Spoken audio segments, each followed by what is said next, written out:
ঘুমের ঘরের ভিতরে পরিচিত তার একটা লোককে সে দেখতে পেল, যেই লোকটা বেশ কিছুদিন পূর্বে দুনিয়ার থেকে বিদায় নিয়েছে।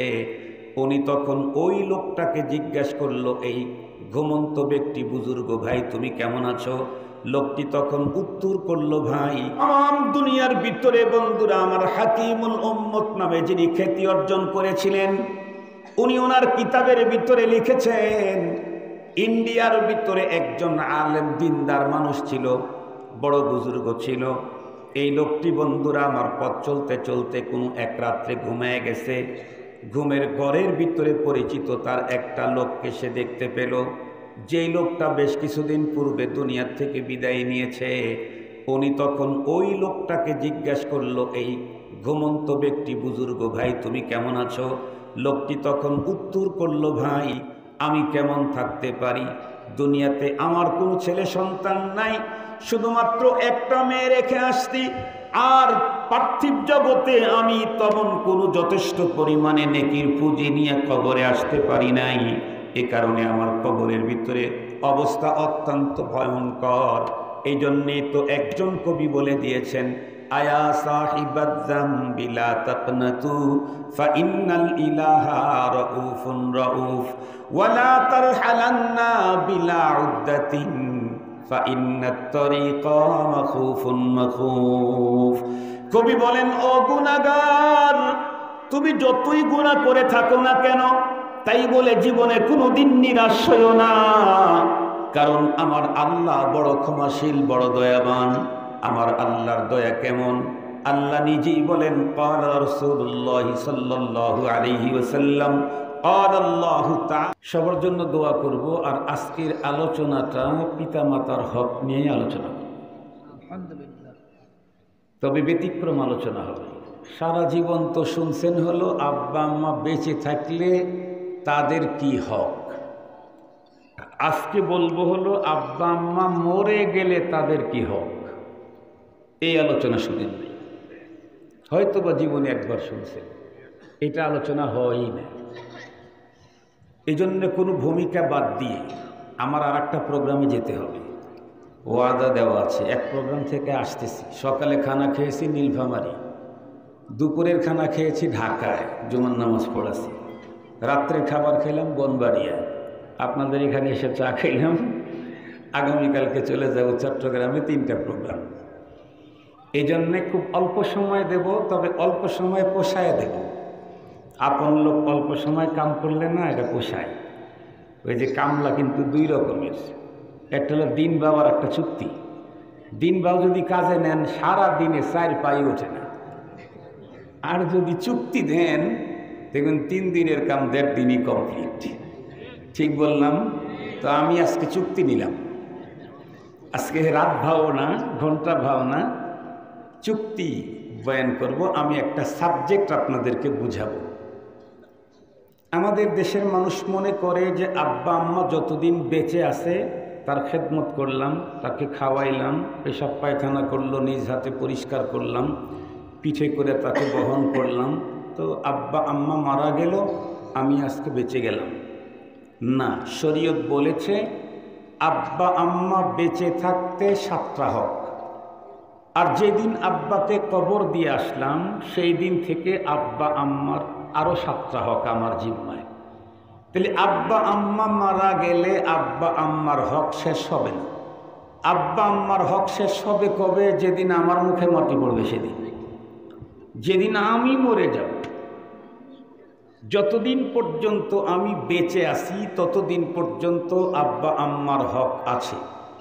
আব্বা আম্মা বেঁচে থাকতে 7টা হক, আব্বা আম্মা মরে গেলে 7টা হক। মরে গেলে যে 7টা হক সেটা আজকে বলবো। বেঁচে থাকার হকটা অনেক সময় অনেকে বলে, আজকে বলবো না। আল্লাহ তৌফিক দিলে আবার পাঙ্গাশিতে তো আসতেইছি, প্রয়োজনে সেখানে বলবো, আশেপাশে আরও মাদ্রাসায় আসবো।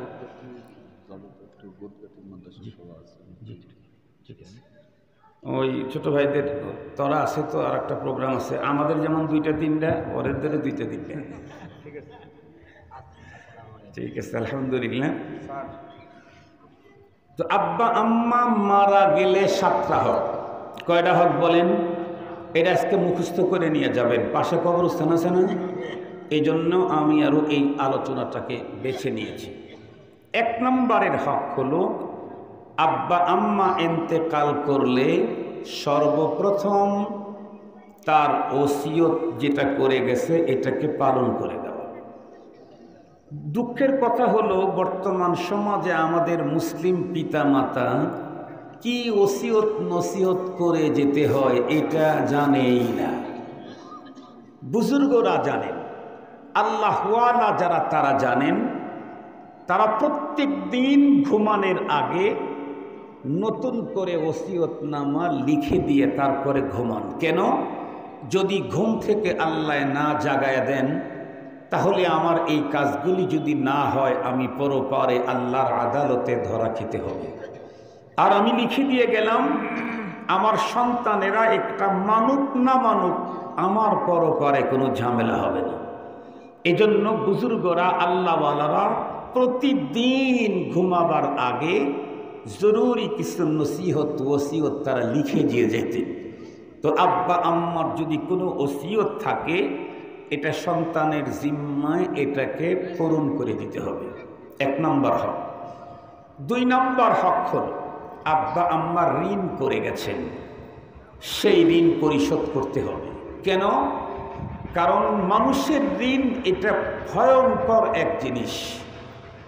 একজন মানুষ বেশ কিছু ওয়াক্ত নামাজ পড়ে নাই, মারা গেছে, আল্লাহ পাক ইচ্ছা করলে তাকে মাফ করে দিবেন। কিন্তু কারো সম্পদ উনি নিয়ে গেছেন, এটা দেন নাই, ওই লোক যদি ক্ষমা না করেন আল্লাহ পাক রব্বুল আলামিন তাকে ক্ষমা করবেন না। এমনকি আপনি যে হজে গিয়া বাইতুল্লাহর দেলাপ ধরে কাঁদতে থাকবেন, আল্লাহ আমাকে মাফ করে দাও, ক্ষমা করে দাও, সব গুনাহ হয়তো ক্ষমা করে দেওয়া হবে, কিন্তু আর একজনেরটা যে নিয়ে খেয়েছি ঋণ এটি তাকে দিতেই হবে। এখন কথা হলো হুজুর তাই যদি হয় তাহলে তো ভয়ঙ্কর অবস্থা। কি? আমরা যখন যুবক ছিলাম, টকটকে জোয়ান, তখন তো কত বাড়ির পেঁপে রাত্রের বেলায় শেষ করে দিছি। মনে পড়ে না কি আপনাদের? এই বলার পরে মনে পড়ছে, কোনো বাড়ির সাথে একটু সমস্যা ছিল, রাত্রের অন্ধকারে সব ডাব, যত ডাব ছিল আর নারিকেল ছিল একটাও রাখি নেই। এ কাজটা আমাদের দ্বারা হয়েছে না? মনে রাখবেন, যদি এ কাজ হয়েই থাকে তাহলে মৃত্যু আসার আগে আগে কোন বাড়ির ডাব কয়টা খেয়েছিলেন হিসাব করে টাকাটা দিয়ে আসেন, হিসাব করে টাকাটা দিয়ে আসেন। দৃঢ় বিশ্বাস, আজ থেকে 20 বছর আগে খেয়েছিলাম, এখন দিতে গেলে বাড়িওয়ালা নিবে না, মুস্কি হাসি দিয়ে শুধু ক্ষমাই করবে না, অতিরিক্ত আরো দোয়া করে দেবে। এটা আমার বিশ্বাস। অতিরিক্ত আরো দোয়া করে দেবে যে বাবা তুমি সেই সময় খেয়েছিলা, আজকে দিতে আসতো, যা বাবা দিতে হবে না, আল্লাহ তোমাদের কল্যাণ করুক। এই এতটুকুন যদি না করেন তাহলে পরপারে এর জন্যে আগুনের শাস্তি নিতে হবে। আগুন আগুন আগুন, লাঠি পেটানা, লাঠি পেটানা, আগুনের শাস্তি, রিমান্ড না, হাতের ভিতরে সুচ ঢুকায়া দেওয়া না, এটা নরমাল। আগুনের শাস্তি নিতে হবে, আগুনের শাস্তি। এই জন্য পিতা মাতা ইন্তেকালের পরে তাদের ঋণ পরিশোধ করে দেওয়া, এটা হলো সন্তানের জিম্মায়, এটা দায়িত্ব, এটা কর্তব্য সন্তানের। এই কাজটা সন্তানকে করতেই হবে। কারণ হলো একজন মানুষ যখন মরে গেল, সাদা কাপড়ের কাপড়ে পেঁচিয়ে যখন আমরা কবরে ঢুকাইলাম, এই লোকটা কি পরিমাণে মুসিবতের মধ্যে পড়ল কিতাবে এসেছে। মহাসমুদ্রের ভিতরে ছোট্ট একটা ভুট্টি নৌকা নিয়ে কোনো মানুষ একাই পথ চলতেছিল, হঠাৎ করে উপর্যুপরি তরঙ্গের কারণে নৌকাটা ডুবে গেল। এই মহাসমুদ্রে তাকে যেমন উদ্ধার করার কেউ নাই, আমি আর আপনি যখন মরে গেলাম, সাদা কাপড়ের কাফনে যখন আমার দেহটাকে মাটির ভিতরে ডুবাইয়া দিল, আমিও তেমনি ডুব দিলাম, মুসিবতে পড়লাম।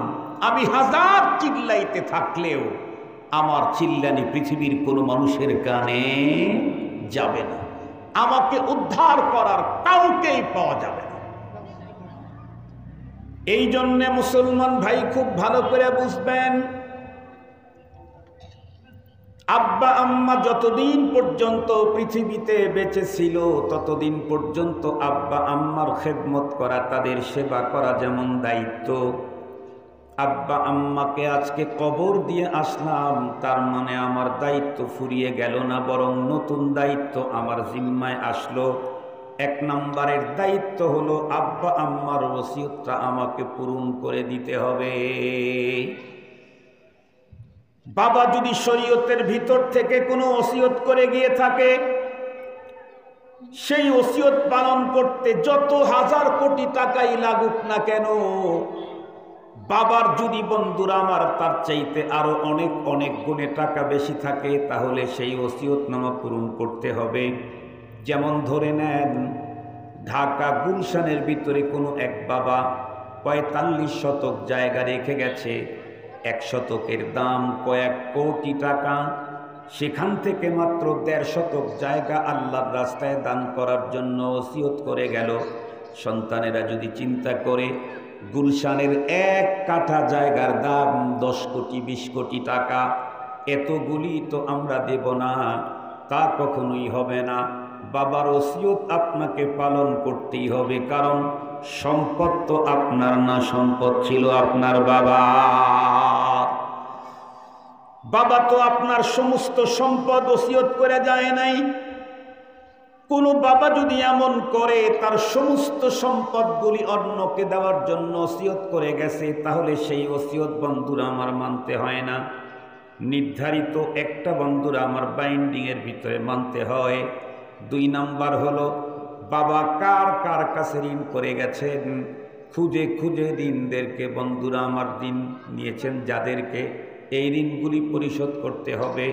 নাইলে পরপারে বাবার জীবনের যেই নেকিগুলি ছিল, এই নেকিগুলি ওই ঋণদাতাকে নেকি দিয়ে একটা সময়ে অন্যদের গুনাহ নিজের জিম্মায় নিয়ে মানুষের ঋণ পরিশোধ করা লাগবে।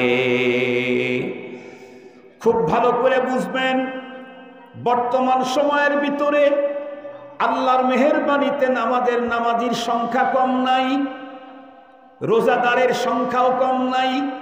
আল্লাহর মেহেরবানিতে ওয়াজ কালাম শোনার মতো মানুষের সংখ্যাও কম নাই, কিন্তু আমরা নামাজকে দিনের কাজ মনে করি, সুবহানাল্লাহ আলহামদুলিল্লাহ ধর্মের কাজ মনে করি, জরুরি মনে করি, আল্লাহর রাস্তায় সময় লাগানো জরুরি মনে করি। কিন্তু একজনের কাছ থেকে ঋণ করে নিয়েছি, ধার নিয়েছি, এই ঋণ পরিশোধ করা প্রয়োজন মনে করি না। এটা বড় সিরিয়াস অপরাধ। ঋণ পরিশোধ শুধু তাই না, পরিশোধ তো করতেই হবে, তাকে যেই টাইমে ওয়াদা দিয়েছিলাম সেই ওয়াদাও পূরণ করার আপ্রাণ চেষ্টা করতে হবে। যদি এমনটি হয়, দোকানদারের কাছ থেকে মাল নিলাম, ভাই এখন তো টাকা নাই, কালকে বিকালেই টাকা পাঠিয়ে দেব। বিকাল গেল, সপ্তাহ গেল, তারপরের সপ্তাহ গেল, দোকানদারকে একটা ফোন পর্যন্ত দেওয়ার প্রয়োজন মনে করলাম না। আমি খুব নামাজ পড়তেছি, তাহাজ্জুদ পড়ি, আউয়াবিন পড়ি, ইশরাক পড়ি, চাষ পড়ি, নিঃসন্দেহে এগুলির কারণে আমার আমল নামায় নেকি হবে। কিন্তু ওয়াদা খেলাফির কারণে যদি এটা আমার চরিত্র হয়ে যায়, তাহলে তো নবীজি বলেছেন আয়াতুল মুনাফিকে সালাস, মুনাফিকের ৩ চিহ্ন। ইদা হাদ্দাসা কাযাবা, কথা বললে মিথ্যা বলে, ওয়া ইদা ওয়াদা আখলাফা, ওয়াদা করলে মিস করে, ওয়া ইদা তুমিনা খানা, আমানত রাখলে খেয়ানত করে।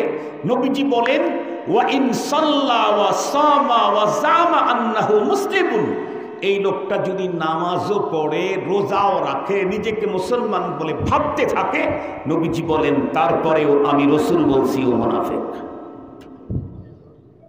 নামাজ পড়ে, রোজা রাখে, নবী বলেন মুনাফিক।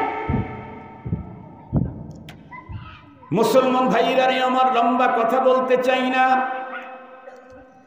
৩য় নম্বরের হক, বাবা যখন দুনিয়ার থেকে, মা যখন দুনিয়ার থেকে বিদায় নিল, মা বাবার জীবন চলার পথে অনেক গুনাহিত হয়ে গেছে, এখন কবরে যাওয়ার পরে তো আল্লাহ পাকের হাতে ধরা খেল। গুনাহের কারণে তো তার পানিশমেন্ট হতেই থাকবে। এই জন্যে 3 নাম্বারের হক হলো আব্বা আম্মার জন্য সবরেসানি করা। মুসলমান খুব ভালো করে বুঝবেন, প্রথম 3 নাম্বার হক হলো তার গুনাহ মাপের জন্য আল্লাহ পাকের কাছে আপিল করা, আবেদন করা, বারবার আল্লাহ পাকের কাছে তার গুনাহ মাপ চাওয়া, আল্লাহ পাকের কাছে দুহাত তুলে চোখের পানি ছেড়ে দিয়ে কান্দা, আর ডেকে বলা রব্বির হামহুমা কামা রব্বায়ানি সগীরা। রব্বুল আলামিন আমাদের পিতামাতা ছোট্টবেলায় যেমন আদর সোহাগ করে লালন করেছেন, আল্লাহ কবরের ভিতরে তুমি আমার আব্বা আম্মাকে তেমন আদর সোহাগ ভালোবাসা দিয়ে তাদেরকে লালন করো। খুব ভালো করে বুঝবেন, সন্তান যদি তার পিতা মাতার জন্য দুনিয়াতে আল্লাহ পাকের কাছে গুনাহ মাপের আবেদন জানায়, আল্লাহ পাক রব্বুল আলামিন সন্তানদের আবেদনের কারণে আল্লাহ পাক পিতা মাতার কবরের আযাব মাফ করে দেয়। এমনকি তার একটা গুরুত্বপূর্ণ কাজ হলো আব্বা আম্মার জন্য সবরেসানি করা। মাদ্রাসায় এসেছি, 1 জিল কোরআন শরীফ কিনে দিলাম, নিয়ত করলাম আল্লাহ নেকি তুমি আমার আব্বাকে দান করো, মাকে দান করো। সুবহানাল্লাহ 100 বার বলেছি, হাতে তসবিহ ছিল, নিয়ত করলাম আল্লাহ নেকিগুলি আমার আব্বাকে আম্মাকে দান করো। এমনকি একবার যদি সুবহানাল্লাহ যদি বলে কোনো সন্তান এই নেকি তার বাবাকে দেয়, তার বাবা মার কত বড় উপকার হয়। বলে পৃথিবীতে বাবা বেঁচে থাকতে তাম দুনিয়ার সম্পদ বাবার নামে দিলে যতটুকুন উপকার না হয়, বাবাকে কবরে দেওয়ার পরে একবার সূরাতুল ফাতিহা পড়ে বাবার নামে দিলে তার চাইতে বেশি উপকার হয়।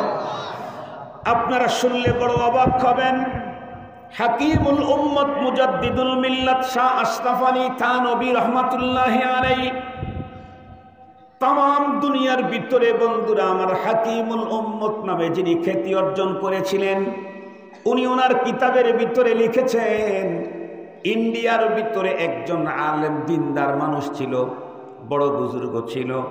এই লোকটি বন্ধুরা আমার পথ চলতে চলতে কোনো এক রাত্রে ঘুমিয়ে গেছে। ঘুমের ঘরের ভিতরে পরিচিত তার একটা লোককে সে দেখতে পেল, যেই লোকটা বেশ কিছুদিন পূর্বে দুনিয়ার থেকে বিদায় নিয়েছে। উনি তখন ওই লোকটাকে জিজ্ঞাসা করলো, এই ঘুমন্ত ব্যক্তি বুজুর্গ ভাই তুমি কেমন আছো? লোকটি তখন উত্তর করলো, ভাই আমি কেমন থাকতে পারি, দুনিয়াতে আমার কোনো ছেলে সন্তান নাই, শুধুমাত্র একটা মেয়ে রেখে আসছি, আর পার্থিব জগতে আমি তেমন কোনো যথেষ্ট পরিমাণে নেকির পুঁজি নিয়ে কবরে আসতে পারি নাই। এ কারণে আমার কবরের ভিতরে অবস্থা অত্যন্ত ভয়ঙ্কর। এই জন্যে তো একজন কবি বলে দিয়েছেন, আয়া সাহিবাত যামবি লা তাকনাতু ফাইন্নাল ইলাহা রাউফুন রাউফ ওয়া লা তারহালান্না বিলা উদ্দাতিন ফাইন্নাত তরিকা মাখুফুন মাখুফ। কবি বলেন, ও গুনাহগার, তুমি যতই গুনাহ করে থাকো না কেন, তাই বলে জীবনে কোনোদিন নিরাশ হইও না, কারণ আমার আল্লাহ বড় ক্ষমাশীল, বড় দয়াবান।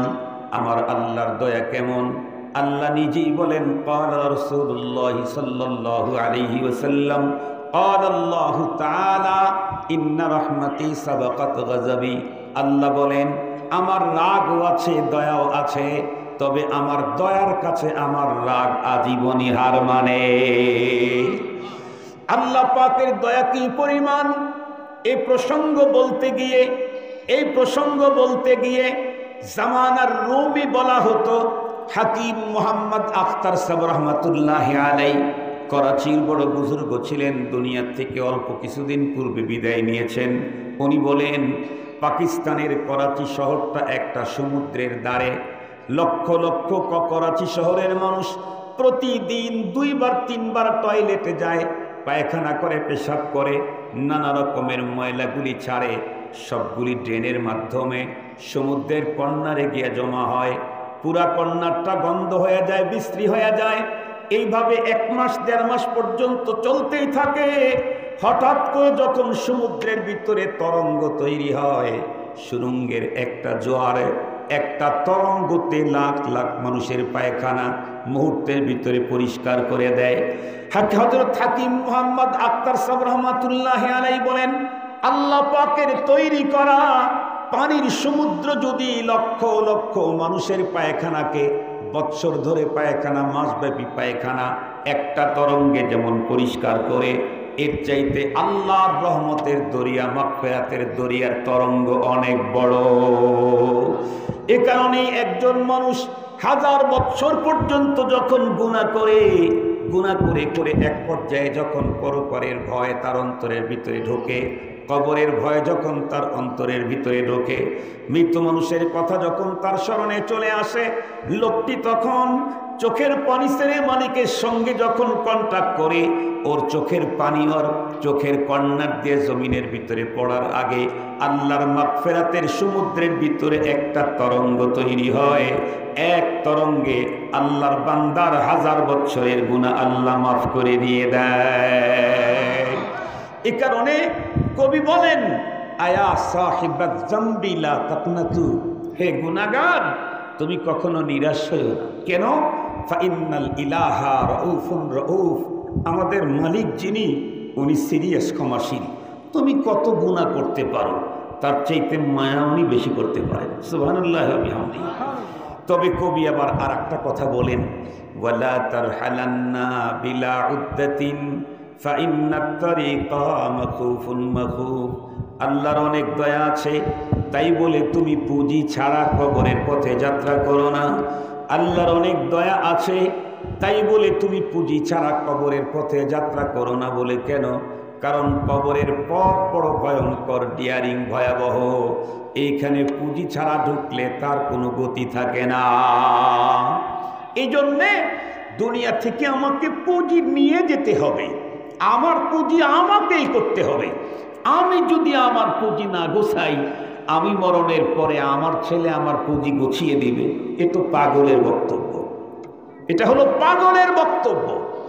আমার পুঁজি আমি গোছাইলাম না, মরণের পরে আমার ছেলে আমাকে পুঁজি গুছিয়ে দিবে, এটা পাগলের বক্তব্য।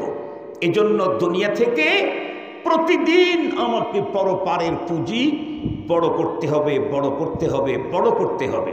এই যে আসছেন কোরআনী মজলিসে, বসতেন কষ্ট করে ধুলার আসনে, বাড়িতে কত সুন্দর বিছানা, ঘুমিয়ে থাকতে পারতেন, আরাম করতে পারতেন, ফ্যানের বাতাস লাগতো, স্ত্রী সন্তানেরা পাশে বসে থাকতো। ছেড়ে দিয়ে এখানে আসছেন, রব আপনাদেরকে খালি হাতে ফেরত দিবেন না।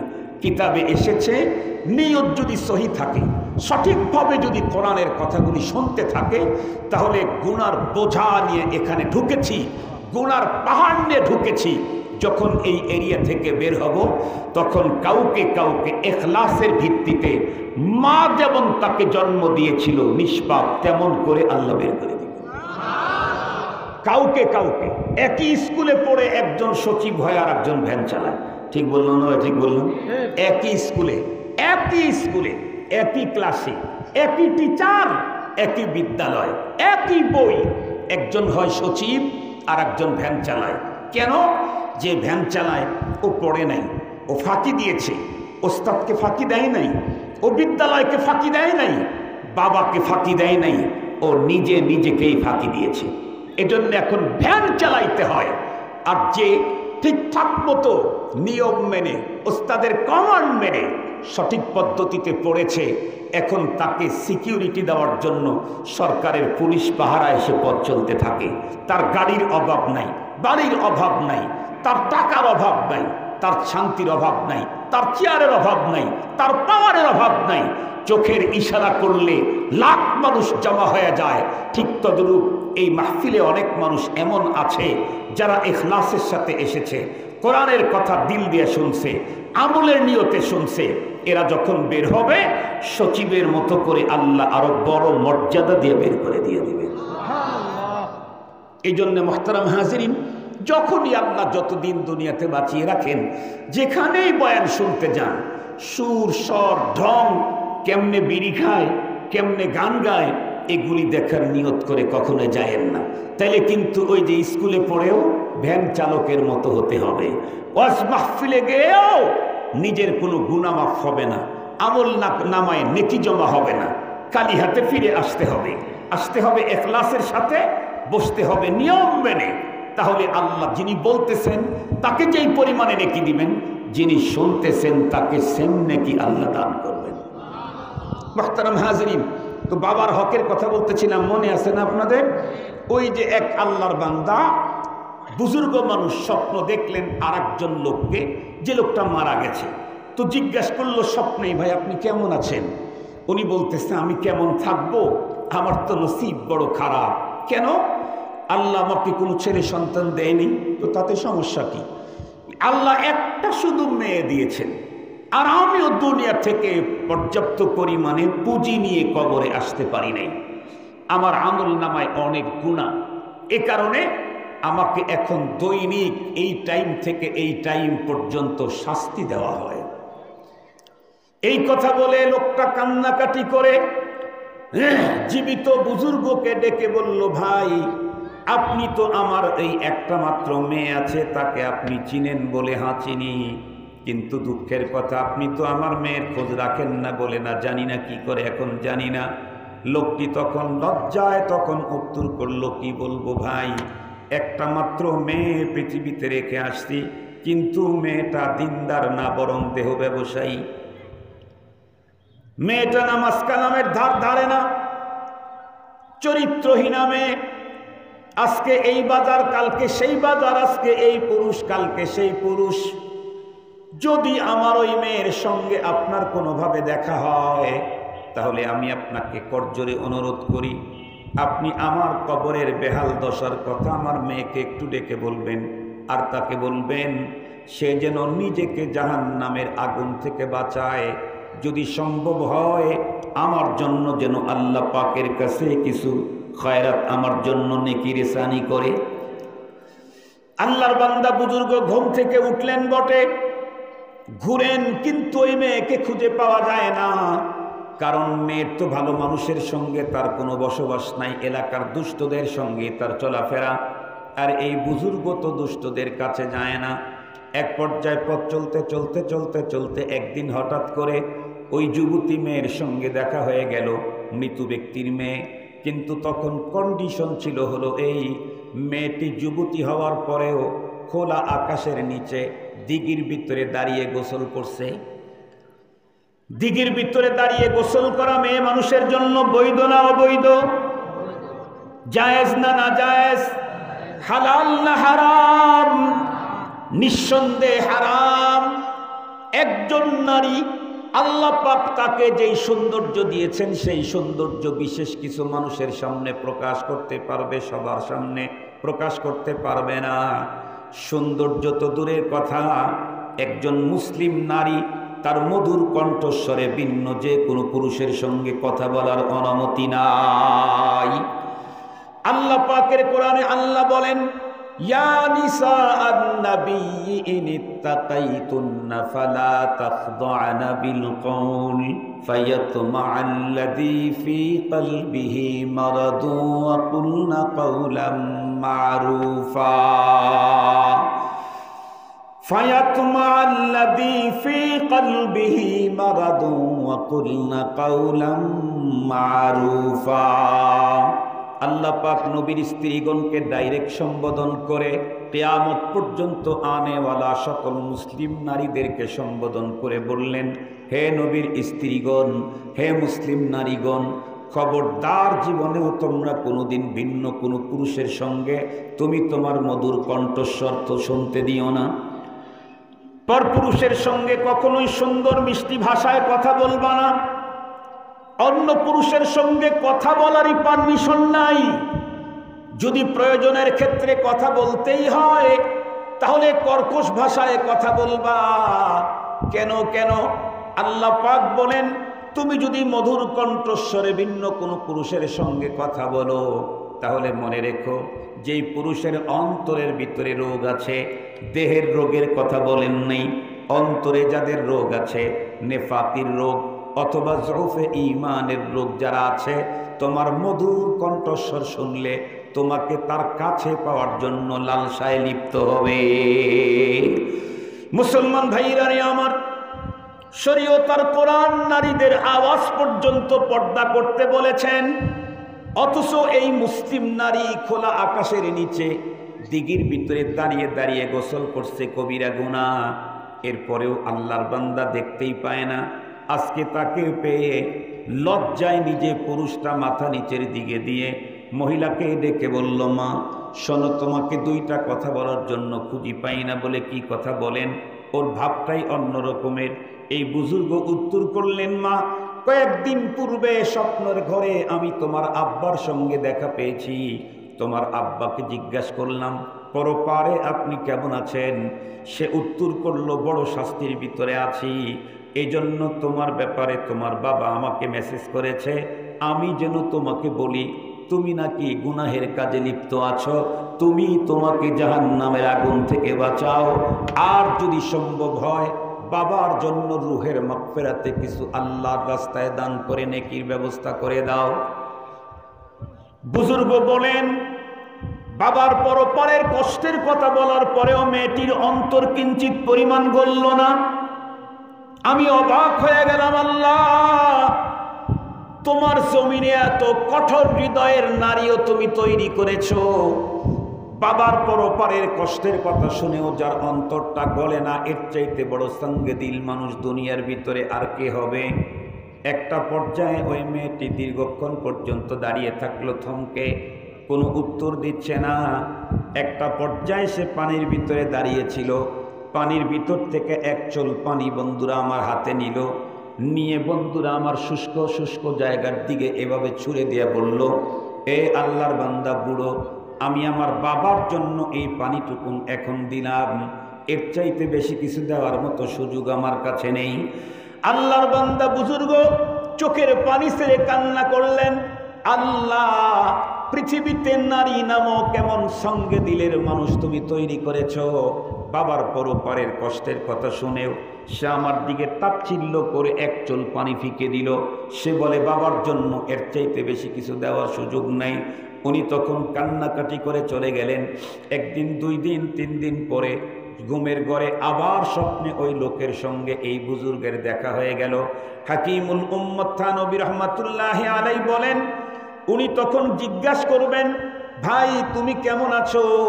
তার আগেই বন্ধুরা আমার মৃত ব্যক্তি মুস্কি হাসি দিয়ে ওনার দিকে স্বপ্নের জগতে আগায় এসে ডেকে বলে, ভাই তোমাকে আল্লাহ তাআলা দুনিয়া আখিরাতের কল্যাণ দান করুক। উনি বলেন, তার মানে তুমি কেমন আছো? সে তখন উত্তর করে, কেমন আছি মানে আল্লাহ পাক রব্বুল আলামিন আমার আযাব মাফ করে দিয়েছে, আমি এখন অনেক ভালো আছি, আর কোনো আযাব গজব আমার উপরে আসে না। এই বুজুর্গ জিজ্ঞাসা করলেন, তোমার ক্ষমা কেমনে হলো? লোকটি তখন উত্তর করে, কেন? আমি না তোমাকে বলেছিলাম আমার মেয়েকে আমার ব্যাপারে ইনফরমেশন করার জন্য? তুমি যখন আমার মেয়েকে আমার ব্যাপারে বলেছিলে, আমার মেয়ে তখন আমার মুক্তির জন্য কিছু পাঠিয়ে দিয়েছে। আল্লাহ পাকের কাছে বড় চয়েস হয়েছে, আল্লাহ ওইটার বিনিময়ে আমার আযাব মাফ করে দিয়েছে। বুজুর্গ তখন বলেন, কই তোমার মেয়ে তো তোমার জন্য কিছুই দেয় নাই। তোমার পরপারের শাস্তির কথা বলার পরেও তোমার মেয়ের চেহারার ভিতরে কিঞ্চিত পরিমাণের পরিবর্তন আমি দেখতে পাই নাই, বরং সে তো দাঁড়িয়েছিল পানির ভিতরে, এক চোল পানি হাতের ভিতরে নিয়ে শুষ্ক জায়গার দিকে ছুঁড়ে মেরে বলেছিল, এটাই বাবার জন্য দিলাম, এর চাইতে বেশি কিছু দেওয়ার সুযোগ আমার এখন নাই।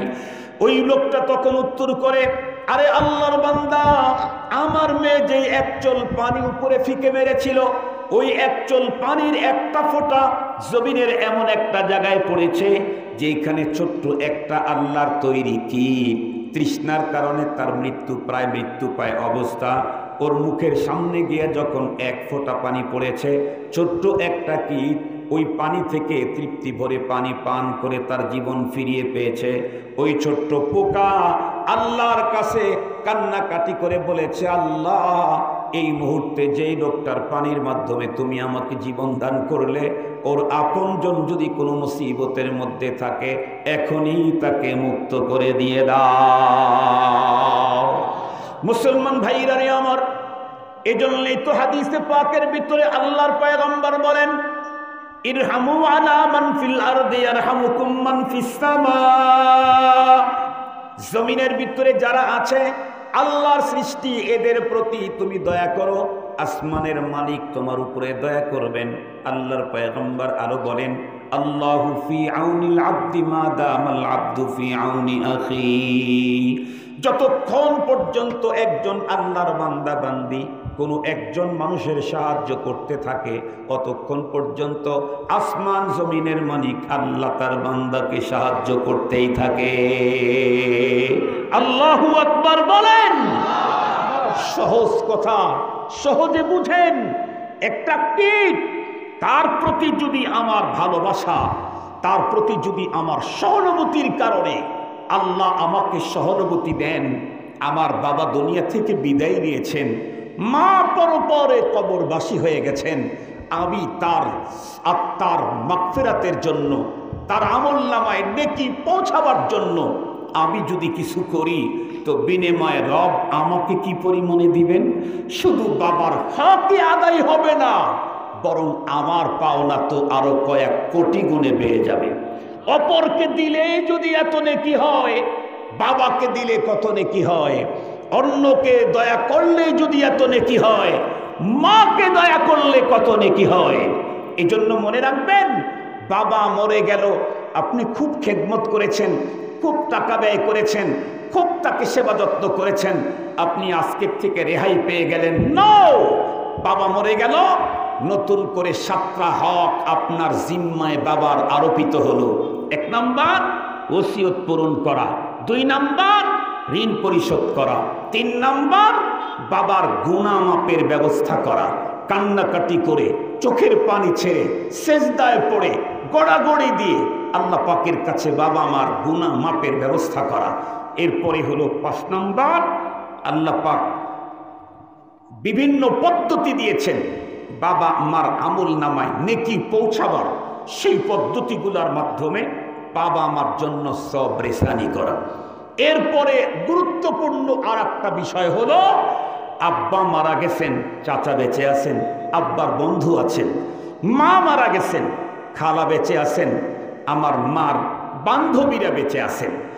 আব্বা আম্মার সাথে যেমন সুন্দর আচরণ করতাম, আব্বা আম্মার অবর্তমানে চাচা খালা বাবার বন্ধু মার বান্ধবীদের সাথে সেম আচরণ করা, এটা আমার জিম্মায় ওয়াজিব।